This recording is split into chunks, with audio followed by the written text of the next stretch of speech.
नमस्कार दोस्तों, स्वागत है आप लोगों का हमारे चैनल आरजीएस एकेडमी पर। बहुत बहुत धन्यवाद आप लोगों का। मेरा टारगेट 3 महीने का था, आप लोगों ने 2 महीने 10-12 दिन में ही 600 सब्सक्राइबर तक पहुंचा दिया है।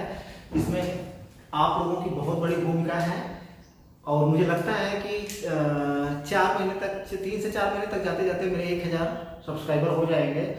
मुझे खुशी है कि आपको क्लास पसंद आ रही है, कमेंट देखने से पता चल रहा है और जैसे आपको कमेंट्स आ रहे हैं वैसे मैं उसको पढ़ा भी रहा हूँ। ठीक है, तो आज एक नए चैप्टर की शुरुआत करेंगे। नया चैप्टर में मैंने सीडीपी से मैंने शैशवावस्था तक पढ़ा दिया था, समाप्त कर दिया था।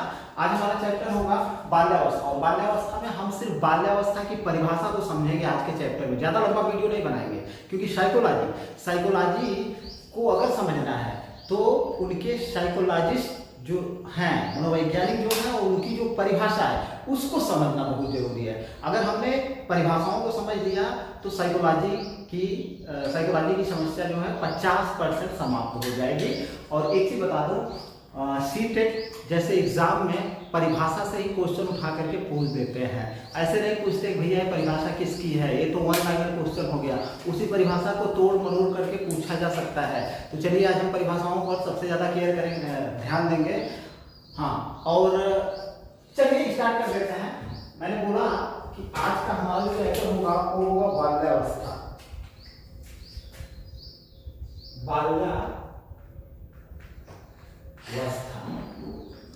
ठीक है, ये कब से कब तक चलता है? 6 से 12 वर्ष। ठीक है, ये है इसका सामान्यीकरण। ठीक है, जैसे कि 5 साल की अवस्था समाप्त होती है, शैशवावस्था 5 वर्ष तक चलती है। 5 वर्ष की समाप्ति, इजी टू मॉडरेट में, ये 5 वर्ष की समाप्ति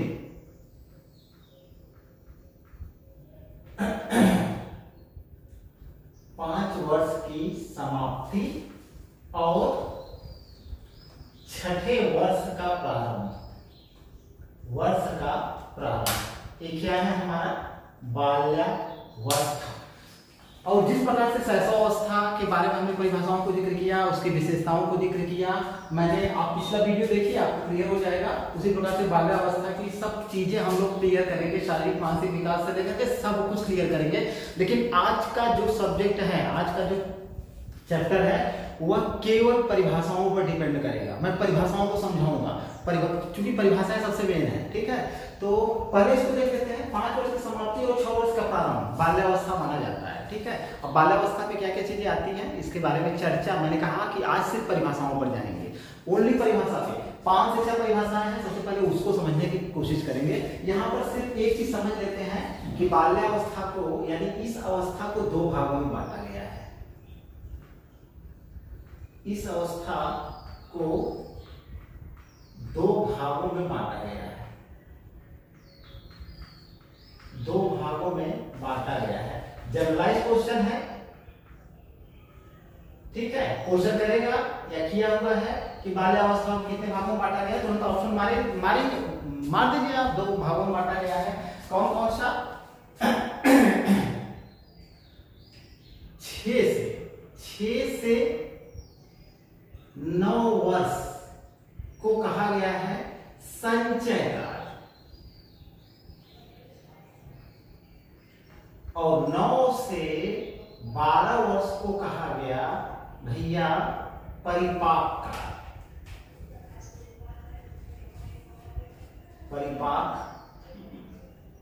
काल। मैंने कहा एक एक शब्द को समझेंगे तभी हमारी साइकोलॉजी क्लियर होगी। और ऐसे इतना जानने से काम नहीं चलने वाला है। इतना जानने से शायद टेट में काम तो चल जाए, लेकिन सी टेट में काम 100% नहीं चलेगा। 6 से 9 वर्ष को संचय काल कहा जाता है। कॉन्सेप्ट पे आइए, क्यों संचय काल कहा जाता है, या 9 से 12 वर्ष को परिपाक काल कहा जाता है? रीजन क्या है? बुक्स में तो लिख दिया कि संचय काल, परिपाक काल, लेकिन संचय काल क्यों और परिपाक काल क्यों, उसका रीजन आपको समझना है। रीजन क्या है? संचय काल क्यों कहा जाता है? क्योंकि 6 से 9 वर्ष की जो अवस्था होती है, इस अवस्था में बालक कई चीजें हैं। मैं 2-4 एग्जाम्पल समझाऊंगा, आप समझ लोगे। ठीक है, बालक स्कूल में प्रवेश करता है। ठीक है, स्कूल में प्रवेश की अवस्था होती है। एक फैक्ट है देख लीजिए। और एक चीज और है कि बालक का सामाजिक और नैतिक विकास कब आरंभ होता है? बाल्यावस्था में आरंभ होता है ना। तो जैसे मान लीजिए उसका अगर सामाजिक विकास की बात करें या हम नैतिक विकास की बात करें,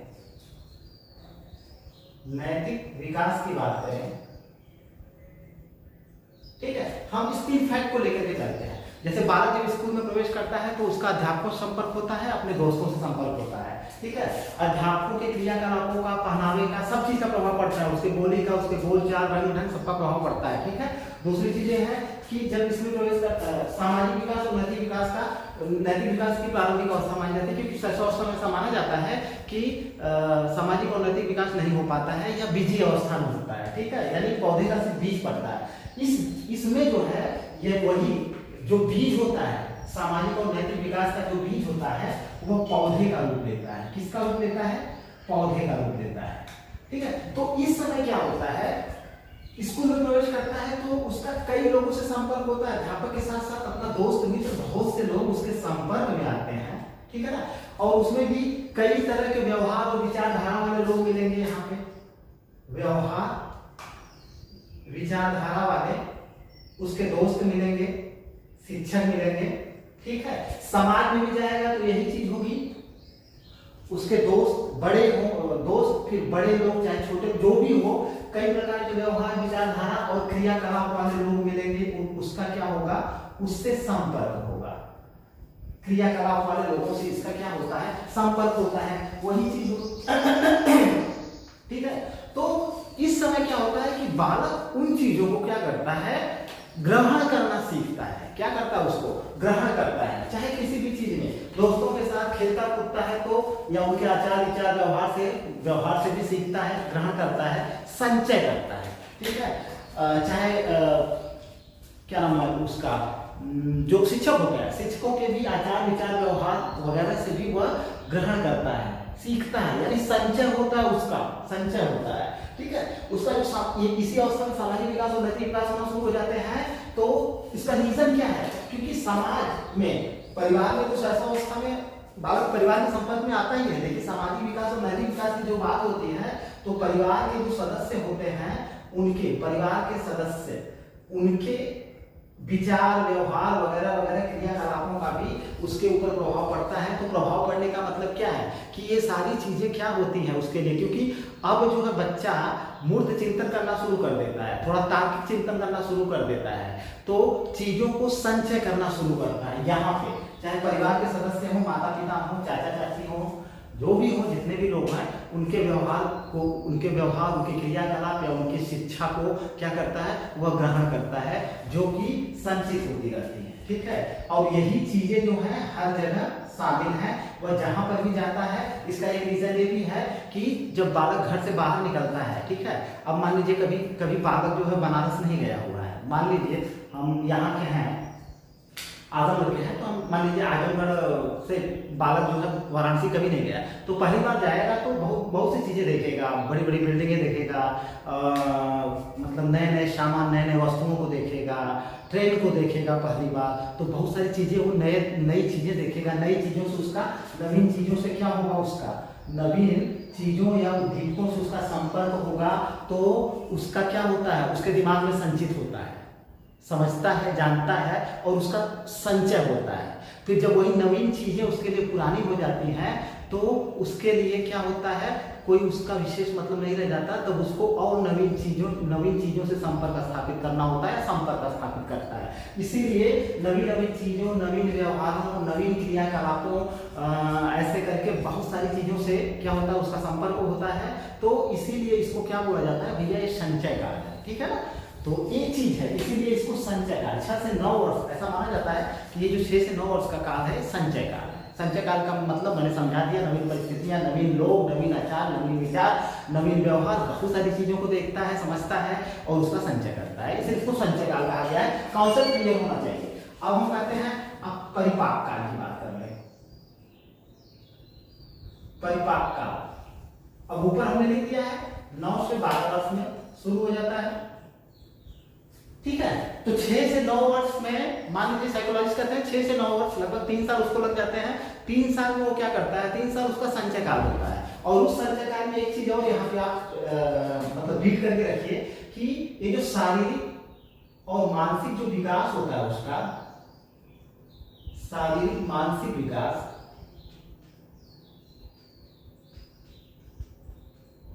उतना तीव्र नहीं होता है जितना कि 9 से 12 वर्ष में होता है, जितना कि 9 से 12 वर्ष में होता है। 6 से 9 वर्ष के जो बालक होते हैं उनका शारीरिक विकास जो होता है उतना तीव्र नहीं होता है जितना कि 9 से 12 वर्ष के समय में होता है। ये रीजन भी है कि इसको संचय काल कहा जाता है, ठीक है, एक रीजन ये भी है। तो सारे कॉन्सेप्ट यहाँ से क्लियर होगा, इतना कॉन्सेप्ट क्लियर करके रखिए। नवीन परिस्थितियां, नवीन चीजें, बस यही है। अब 9 से 12 वर्ष परिपाक काल कहा जाता है। परिपाक काल का मतलब क्या होता है कि बालक नवीन चीजों, नवीन उद्दीपकों, देखिए उसका जो है नवीन उद्दीपकों,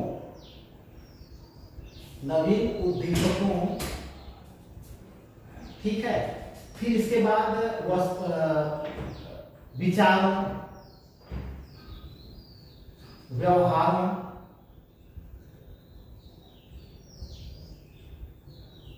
मानदंडों,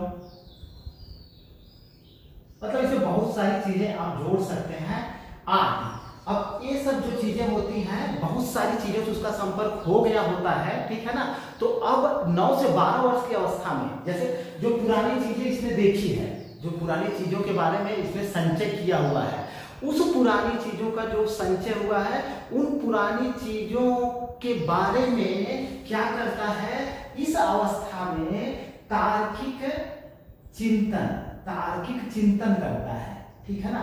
अब सही गलत की बात वो समझना शुरू करता है, जो पहले उसने देखा हुआ है, समझा हुआ है, सीखा हुआ है, तो तार्किक चिंतन करता है, या हम कहते हैं मूर्त चिंतन करता है, मूर्त चिंतन करता है उसके बारे में, ठीक है। उसकी समझ जो होती है वह अब विकसित होती है, समझ विकसित करता है किसी भी चीज को लेकर के, ठीक है।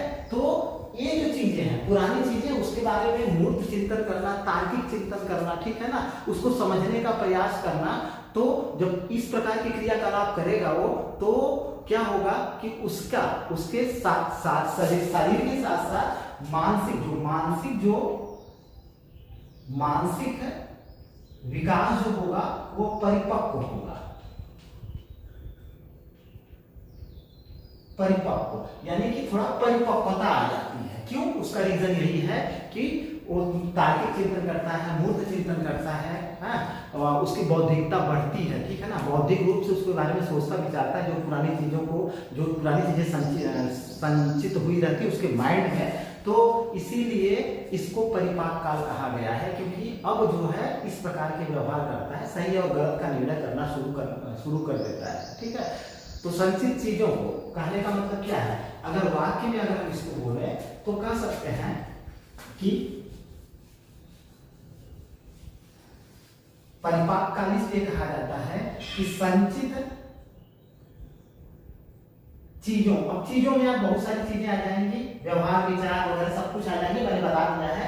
संचित चीजों के बारे में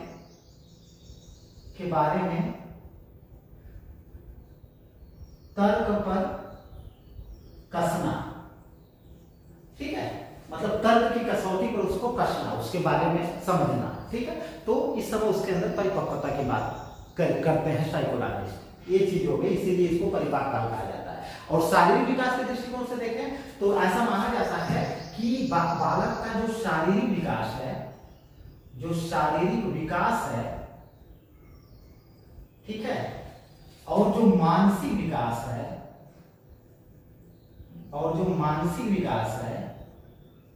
उसमें परिपक्वता जो है कब आती है? 9 से 12 वर्षों के समय में आती है। इसमें शारीरिक विकास भी थोड़ा तीव्र हो जाता है 6 से 9 वर्ष की अपेक्षा, और मानसिक विकास भी तीव्र होता है 6 से 9 वर्ष की अपेक्षा 9 से 12 वर्ष में, ठीक है।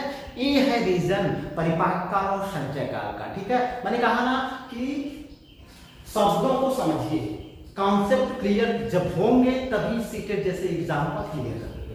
तो ये सारी चीजें क्लियर हो गई। अब हम लोग चलेंगे कुछ परिभाषाओं पे, कुछ परिभाषाओं को समझने की कोशिश करेंगे।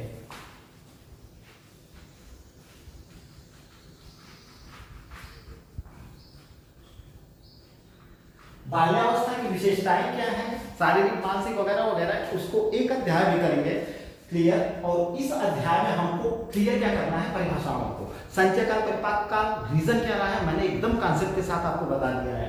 अब परिभाषा पे चलेंगे तो सबसे पहले परिभाषा लेते हैं। सबसे पहली परिभाषा लेते हैं रॉस की, बहुत ही फेमस परिभाषा है। रॉस ने कहा है बाल्यावस्था मिथ्या परिपक्वता का काल है, काल है या अवस्था है। चलिए रास के कथन को, परिभाषा को समझने की कोशिश करते हैं। VIMP परिभाषा है, परिभाषा एग्जाम में कई बार आया हुआ है कि किसने कहा है कि बाल्यावस्था मिथ्या परिपक्वता की अवस्था है या मिथ्या परिपक्वता की काल है। मिथ्या यानी झूठी, मिथ्या का मतलब क्या होता है, झूठी परिपक्वता, झूठी परिपक्वता। राज कहते हैं कि बाल्यावस्था 6 से 12 वर्ष के बाद, 6 से 12 वर्ष की आयु में बालक किसी भी दृष्टिकोण से परिपक्व नहीं होता है, उनका ये कहना है। और उनका ये कथन कहीं ना कहीं सत्य है, कहीं ना कहीं क्या सत्य तो है। इसका रीजन होता है, देखिए अगर हम एक चीज को समझते हैं, थोड़ा सा शारीरिक विकास की अगर बात करें, जैसे कुछ लोग कहते हैं कि बालक परिपक्व हो गए, तो शारीरिक विकास के दृष्टिकोण से हम देखें तब भी परिपक्वता नहीं आती, क्योंकि किशोरावस्था में भी बालक का शारीरिक और मानसिक विकास होता है। ठीक है, बच्चा बड़ा होता है, उसका विकास होता है, शारीरिक और मानसिक विकास होता है। तो इसको अगर कहा जाए कि परिपक्व हो गया बालक शारीरिक रूप से, तो गलत है। मानसिक विकास की अगर बात करें तब भी वही बात हो गई कि बालक में परिपक्वता, बाल्यावस्था में परिपक्वता आ ही नहीं सकती, क्योंकि मानसिक विकास जो होता है ये तो जीवन भर चलने वाली एक प्रक्रिया है, जीवन पर्यंत चलती रहती है, कुछ ना कुछ व्यक्ति सीखता ही रहता है। लेकिन एक मतलब जो सामान्यकरण, अगर सामान्य दृष्टिकोण से देखा जाए तो ये माना जाता है कि परिपक्वता की अगर बात करें तो परिपक्वता जो है किशोरावस्था में भी नहीं आती है, युवा अवस्था में आती है। युवा अवस्था को परिपक्वता माना जाता है कि व्यक्ति परिपक्व कब हो गया, युवा अवस्था में परिपक्व होता है। तो इन्होंने कहा कि झूठी परिपक्वता का, मिथ्या परिपक्वता का कारण सही है। इसमें बहुत सारे एग्जाम्पल आपको दिए जा सकते हैं। ठीक है, तो जैसे 6 से 12 वर्ष की अवस्था में जो बाल्यावस्था होती है ना, तो बाल्यावस्था में ऐसा नहीं है कि बालक का जो है पूरी तरह से सामाजिकरण हो जाए, पूरी तरह से सामाजिकरण भी नहीं हो पाता है। ठीक है, या उसका नैतिक विकास पूरी तरह से कहें कि नैतिक विकास हो गया, तो ये भी नहीं हो पाता है। तो बहुत से ऐसे विकास हैं, बहुत सी ऐसी चीजें हैं जो पूरी तरह से हो नहीं पाती हैं। इसीलिए रॉस ने कहा कि मिथ्या परिपक्वता का काल है, राइट है, सही है। ठीक है, इनकी परिभाषा को इस तरह से हम समझ लेते हैं। अब दूसरी परिभाषा देखें, कोल ब्रूस की परिभाषा। दो लोग हैं, कोल है, एक है कोल, एक है ब्रूस। ये क्या कहते हैं, बाल्यावस्था संवेगात्मक विकास का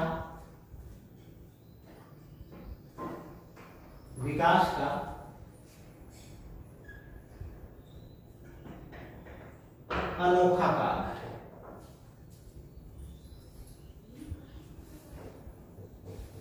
बड़ी ही IMP परिभाषा है ये। कोल और ब्रूस की जो परिभाषा है बहुत ही IMP है, जानते हैं। इन्होंने कहा कि बाल्यावस्था संवेगात्मक विकास का अनोखा काल है। एक चीज हम लोगों ने देखा था कि साइकोलॉजिस्ट क्या मान रहे थे, शैशवावस्था में भय, 4 प्रकार के संवेगों की बात की जा रही थी, भय, पीड़ा, प्रेम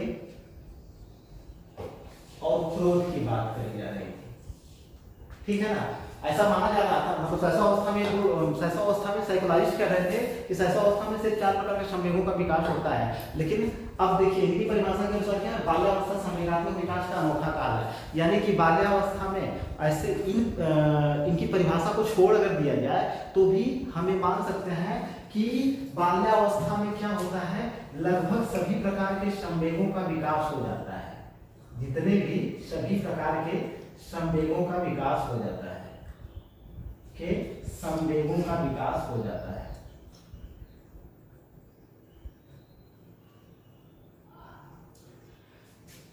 काम को अगर छोड़ दिया जाए तो, ठीक है, काम संवेग को अगर छोड़ दिया जाए तो कह सकते हैं हम कि सभी प्रकार के संवेगों का विकास हो जाता है। तो इनकी जो परिभाषा बहुत ही अहम है कि बाल्यावस्था संवेगात्मक विकास का अनोखा काल है। लगभग सभी प्रकार के संवेगों का विकास किस अवस्था में हो जाता है? तुरंत आपका ऑप्शन जाएगा कि बाल्यावस्था में लगभग सभी प्रकार के संवेगों का विकास हो जाता है, ठीक है ना। एक काम जो होता है इसी का विकास मान सकते हैं कि नहीं होता है, ठीक है। अच्छा, एक चीज और है,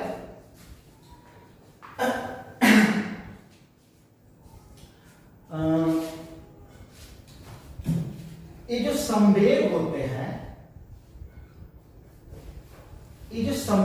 हैं, ना, इनमें एक चीज और है।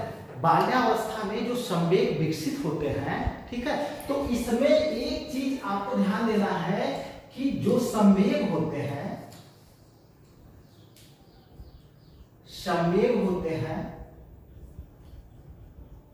उनमें तीव्रता प्लस प्रतिद्वंदिता भी देखी जाती है। प्रतिद्वंदिता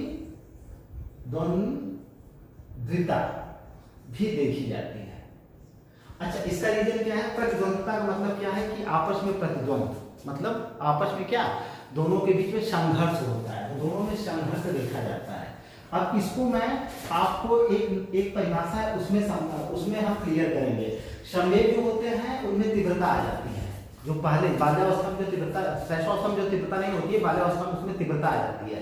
और किशोरावस्था में तो पूछिए मत, किशोरावस्था में तो सबसे अधिक संवेगों की सर्वाधिक तीव्रता, अगर मान लीजिए अगर आप क्वेश्चन करें कि संवेगों की सबसे अधिक तीव्रता किस अवस्था में होती है, तब आपका ऑप्शन जाएगा किशोरावस्था, ठीक है, किशोरावस्था,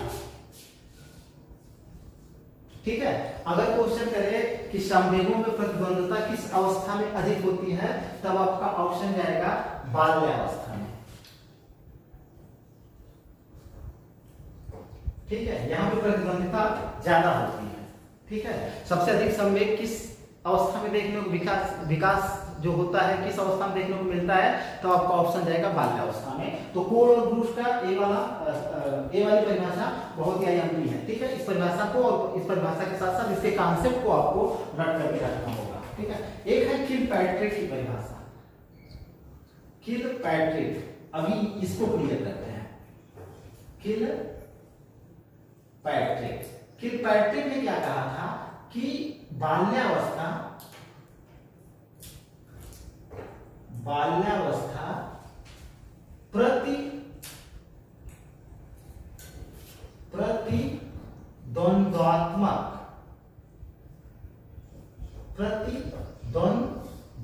प्रतिद्वंद्वात्मक सामान्यीकरण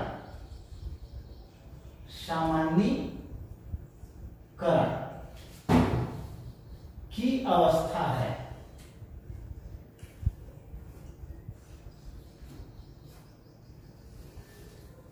इनको समझना बहुत ही जरूरी है, इस परिभाषा को समझना बहुत ही आईएमपी है आप लोगों के लिए।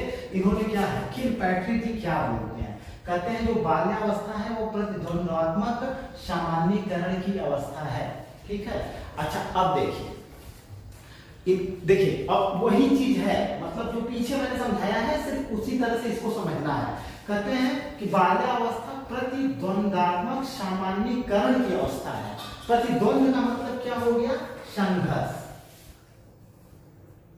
ठीक है। बालक जो है, मैंने बोला ना, देखिए बालक बहुत चीजों के संपर्क में आता है। परिवार, मान लीजिए परिवार संपर्क में तो बहुत पहले से रहा होता है, ठीक है ना। इसके बाद चूंकि स्कूल में प्रवेश की अवस्था होती है तो ये स्कूल में जाता है, ठीक है। फिर उसका संपर्क पड़ोस में होता है, ठीक है ना। उसका सामाजिक दायरा जो होता है वो ज्यादा विकसित होता है, सामाजिक दायरा ज्यादा विकसित होता है, बहुत से लोगों से मिलता है, बहुत से लोगों के विचारों को, व्यवहारों को, क्रियाकलापों को, वही बात इनकी परिभाषा में है कि उसका सामना होता है, इन सब चीजों से उसका सामना होता है। अब चूंकि बालक परिपक्व नहीं होता है, गलतियां तो बड़े बड़े लोगों से हो जाती हैं, बालक परिपक्व नहीं होता है, लेकिन अब जब इसमें नई नई चीजों को जब वो सीखता है, चाहे परिवार हो, चाहे स्कूल हो, चाहे पड़ोस हो, चाहे समाज हो, चाहे जो कुछ भी हो, यहाँ से नवीन चीजों को सीखता है, नवीन परिस्थितियों से उसका सामना होता है, ठीक है। तो वहां पर उसके लिए उसको समझना पड़ता है। क्या समझना पड़ता है कि क्या भैया सही है और क्या गलत है, सही प्लस गलत, सही प्लस गलत। अब इसमें जो है उसके अंदर द्वंद्व चलता है कुछ चीजों को, क्योंकि उसका मानसिक या बौद्धिक स्तर, कहते हैं ना कि उतना विकसित नहीं हो पाता है कि वह हर चीज को समझ पाए, सही और गलत में ज्यादा अंतर कर पाए, व्यक्ति की पहचान कर सके या वस्तु की पहचान कर सके, बहुत सारी चीजों की पहचान वो नहीं कर पाता है। तो इसीलिए उसके अंदर एक द्वंद्व होता है, एक संघर्ष होता है, ठीक है। और ये जो द्वंद्व और संघर्ष होता है ये ज्यादातर आपके कब होता है, 6 से 9 वर्ष की अवस्था में, यानी कि किस काल में, संचय काल में, जब भी, या सीधी सी बात है कि जब आप नवीन चीजों से जब आपका सामना होगा, हम कहते हैं आप कितने भी बड़े हो जाएं, अभी आप इंडियन कल्चर से हट के चले जाइए और वेस्टर्न कल्चर में जाइए, आप अमेरिका चले जाइए, इंग्लैंड चले जाइए, तो आपको उसके साथ उस समाज के साथ तादाद में स्थापित करने में समय लगेगा, आप भी कुछ सीखेंगे, समझेंगे, और तब जाकर के उससे मतलब तादाद में आप कह सकते हैं कि सामंजस्य स्थापित तभी कर पाएंगे, ठीक है।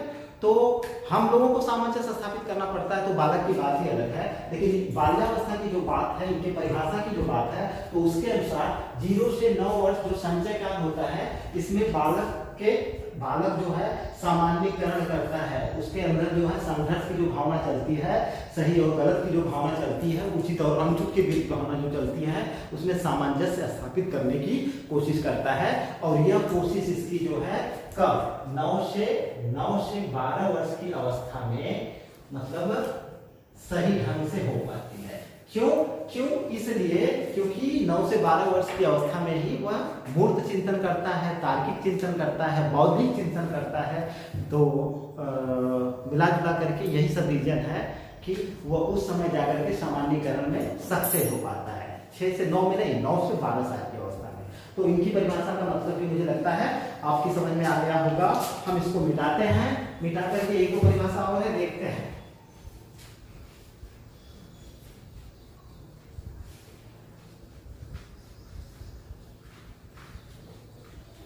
एक परिभाषा स्टेनले हाल भी है,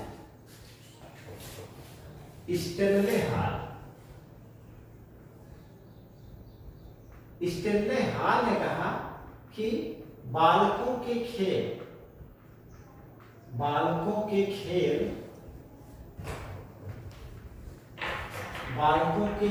उन कार्यों की पुनरावृत्ति है, उन कार्यों की पुनरावृत्ति है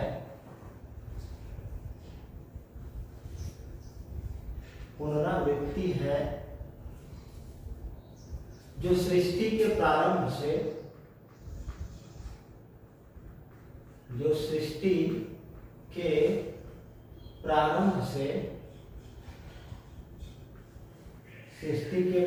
से उनके पूर्वज करते आ रहे हैं, उनके पूर्वज करते आ रहे हैं।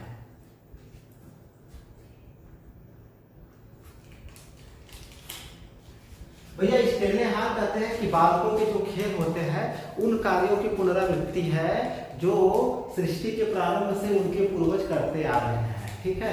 अब इनकी परिभाषा का क्या मतलब हुआ, स्टेनले हाल की परिभाषा क्या करती है, इनकी परिभाषा को अगर हम देखा जाए तो जहां तक खेल की बात,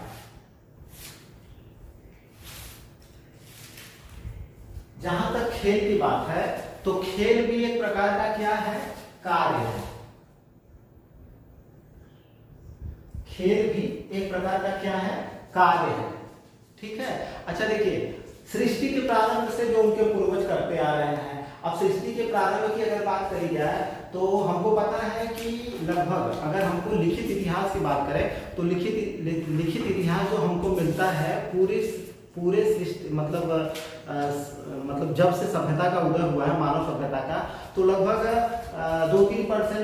2-3% जो समय है, काल है, उसी का हमको लिखित साक्ष्य प्राप्त है। उसके पहले का साक्ष्य हमको प्राप्त नहीं है, 30 लाख वर्ष पूर्व क्या वगैरह वगैरह।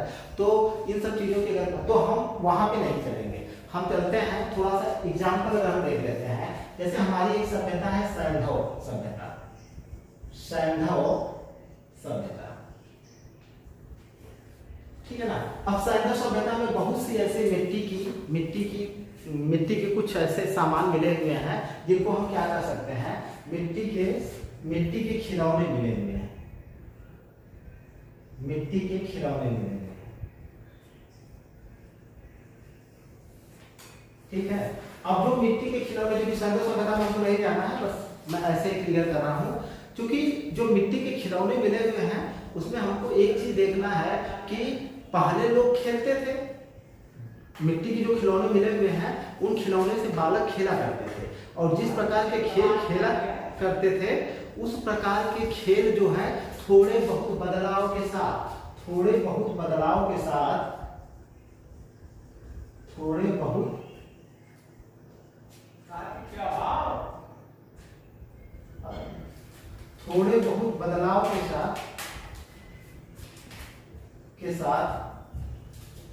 आज भी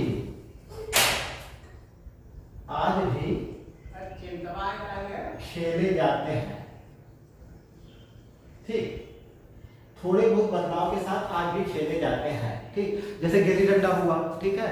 और अब क्या बताएं, बहुत सारे ऐसे खेल हैं जो प्राचीन काल से भी खेले जाते रहे हैं। जैसे कुतुबुद्दीन ऐबक की बात करें तो कुतुबुद्दीन ऐबक जो है क्या खेलते हुए, चौगान खेलते हुए मर गया, चौगान खेलते हुए घोड़े से खेल करके मर गया। अब वही चौगान जो है आज क्या है, पोलो है, उसी को पोलो कहते हैं, ठीक है ना। तो कुछ ऐसे खेल है उनका स्वरूप चेंज हो गया, स्वरूप बदल गया, और उसी हिसाब से मतलब हमारे जो पूर्वज जिन खेलों को खेला करते थे या जिन कार्यों को किया करते थे, कुछ ऐसे कार्य थे जो खेल में परिवर्तित हो गए, उनको बच्चों ने क्या बना दिया, खेल बना दिया। एग्जाम्पल देखिए, जैसे क्या होता है कि एक, आप यहीं से एग्जाम्पल पकड़ते हैं। मान लीजिए एक शिशु है, ठीक है, मान लीजिए एक बालक है, वो अपने पिता के साथ जाता है खेत में काम कर, खेत में उसके पिता काम कर रहे हैं, फरसे या कुदाल से क्या कर रहे हैं, खुदाई कर रहे हैं। बालक भी उनके साथ ऐसा करना शुरू कर देता है, कुछ भी पाता है तो मतलब उस ढंग से कार्य करने लगता है। घर आता है तभी पता चलेगा कि वह घर पर के आकर के क्या करेगा, कोई चीज पाएगा तो खोदना शुरू कर देगा, ठीक है ना। उसको वह खेल के रूप में लेता है, ठीक है। तो इसी परिभाषा को कहने का मतलब यही है कि हमारे बालकों के खेल उन कार्यों की पुनरावृत्ति है जो सृष्टि के प्रारंभ से उनके पूर्वज करते आ रहे हैं। सृष्टि के प्रारंभ से का मतलब एक क्रम चलता आ रहा है, उस क्रम से जो कार्य थे वो खेल में परिवर्तित हो गए, क्योंकि बालकों ने, शिशुओं ने उसका नकल किया और उस एक तरह से वह खेल में परिवर्तित हो गया, ठीक है। तो एक इसकी परिभाषा है, स्टेनले हाल की परिभाषा है। अब एक परिभाषा हम देखते हैं स्ट्रैक की। स्ट्राइक क्या कहते हैं, ऐसा शायद ही कोई खेल हो जिसे 10 वर्ष के बालक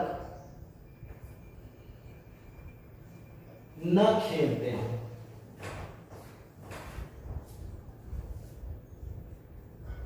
परिभाषाओं को तो आपको याद करके रखना ही पड़ेगा, क्योंकि परिभाषाओं से क्वेश्चन आते रहते हैं। अब देखिए स्ट्राइक का कथन क्या है। स्ट्राइक कहते हैं कि भैया कोई शायद ही कोई ऐसा खेल है जो 10 वर्ष के बालक न खेलते हो, यानी बाल्यावस्था में। 10 वर्ष के बालक का मतलब क्या है कि बाल्यावस्था में, इनके कहने का मतलब है कि बाल्यावस्था में लगभग सभी प्रकार के खेल, लगभग सभी प्रकार के खेल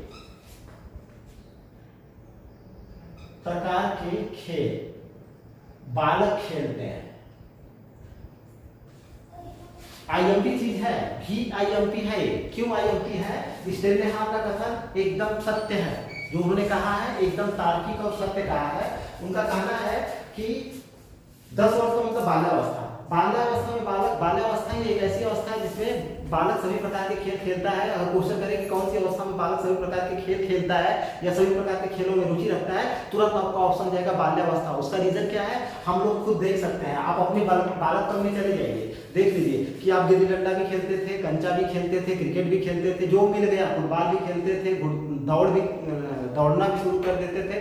बहुत सारे ऐसे खेल हैं, कुछ गांव के खेल हैं, कुछ शहर के खेल हैं, जो भी मिल जाता था सब खेलते थे, लेकिन बाल्यावस्था तक। ठीक है, तो ये रीजन है इनके कहने का। जो तात्पर्य है 100% क्लियर है कि बाल्यावस्था में सभी प्रकार के खेल खेलते हैं बालक, और लगभग सभी प्रकार के खेलों में रुचि रखते हैं। जो उनके 2 से 4-5 मिल गए, जिस प्रकार के खेल खेलना शुरू करते हैं, बस उसी में वो अपना खेलना शुरू कर देते हैं।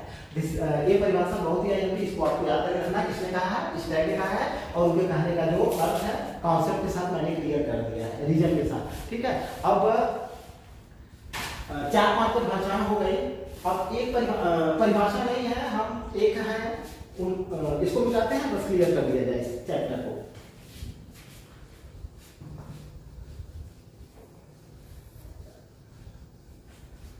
काल, एक है काल क्षणिक।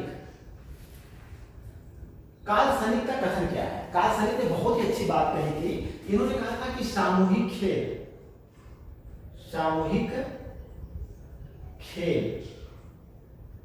व शारीरिक खेल व नहीं शारीरिक शिक्षा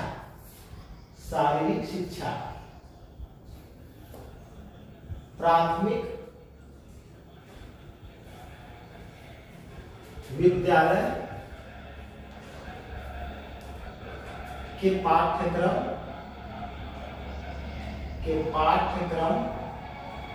के अभिन्न अंग होने चाहिए। अभिन्न अंग होने चाहिए।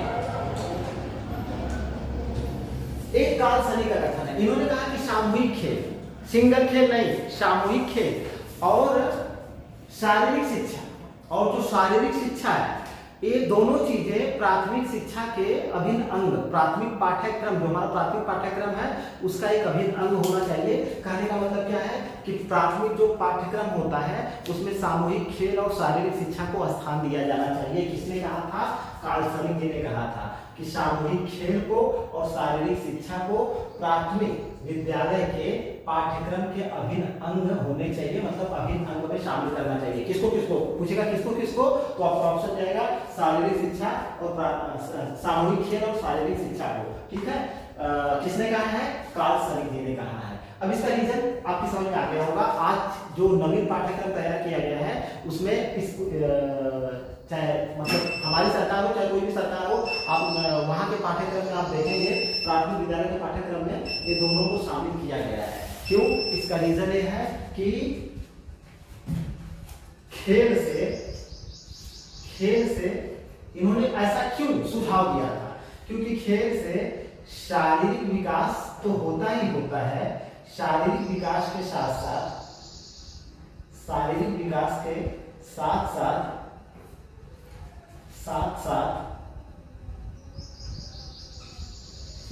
बौद्धिक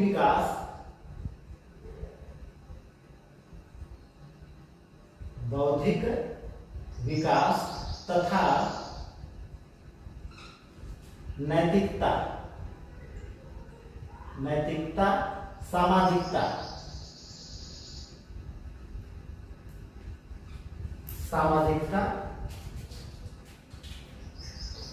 का भी विकास होता है। का भी विकास होता है, जो कि एक स्वस्थ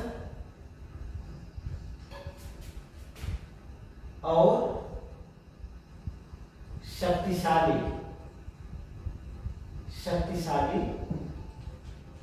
राष्ट्र के निर्माण के लिए आवश्यक है।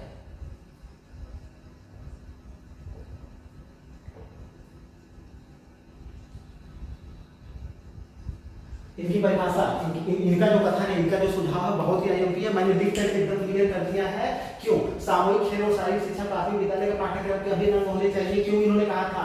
क्योंकि इनका मानना था कि खेल से शारीरिक विकास के साथ साथ देखिए, खेल से शारीरिक विकास तो होता ही होता है, उसके साथ साथ बौद्धिक विकास या मानसिक विकास भी होता है।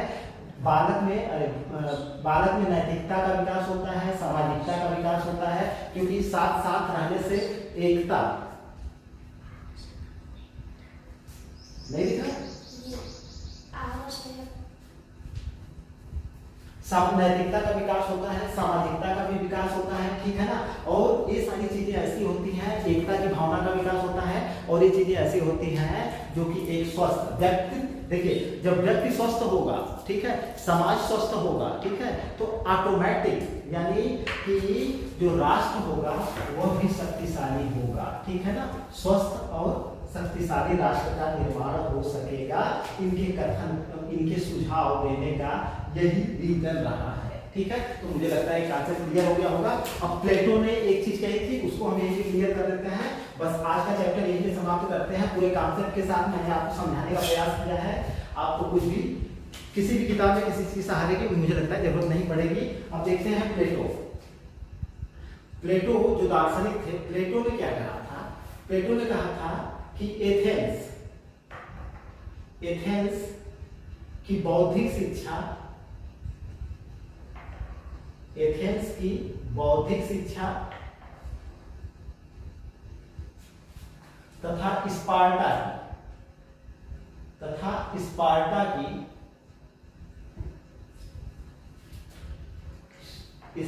की शारीरिक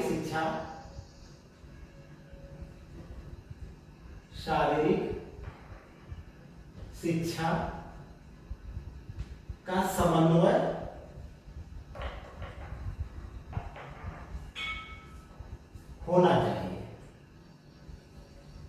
होना चाहिए ताकि राज्य का विकास हो सके।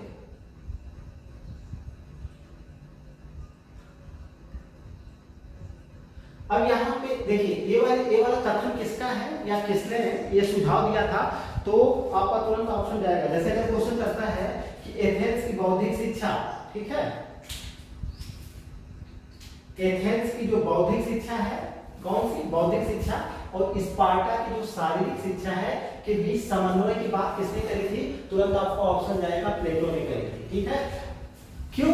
क्योंकि उनका कहना था कि तभी राज्य का विकास होगा। क्योंकि उस समय जो है स्पार्टा तथा एथेंस के बीच में समन्वयवादिता की भावना नहीं थी, मतलब कुछ शत्रुतापन था, ठीक है। एथेंस में जो है बौद्धिक शिक्षा, एथेंस जो है बौद्धिक शिक्षा के लिए फेमस था, तो स्पार्टा जो है अपनी शारीरिक शिक्षा या शारीरिक बलिष्ठता या शौर्य के लिए फेमस था, ठीक। तो इनका कहना था कि भाई अगर इसकी शिक्षा को, स्पार्टा और एथेंस की दोनों शिक्षा को एक साथ मिला दिया जाए, या दोनों की शिक्षा एक साथ लोगों को प्रदान की जाए, बालक को प्रदान की जाए, तो क्या होगा?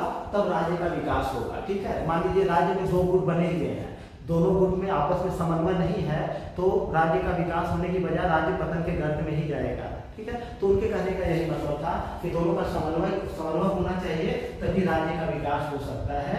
यानी कि शारीरिक शिक्षा, बौद्धिक शिक्षा दोनों के समन्वय से ही, यानी कथन का मतलब ये है कि शारीरिक शिक्षा,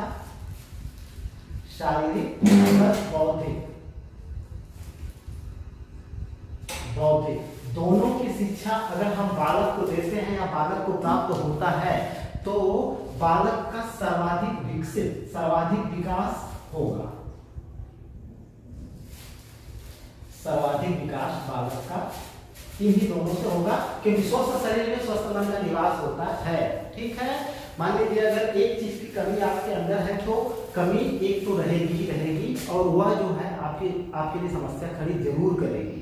ठीक है, उसी तरह से अगर आप बौद्धिक रूप से बहुत मजबूत हैं लेकिन शारीरिक रूप से आप कमजोर हैं तब भी कहीं ना कहीं समस्या होगी। इसलिए अगर बालक का अगर समुचित एकदम सही ढंग से विकास होना चाहिए तो उसके लिए उसके दोनों पक्षों का विकास होना जरूरी है। ये रही मतलब लोगों की परिभाषा को मैंने कांसेप्ट क्लियर कर दिया। क्लास को यहीं पे क्लोज करते हैं।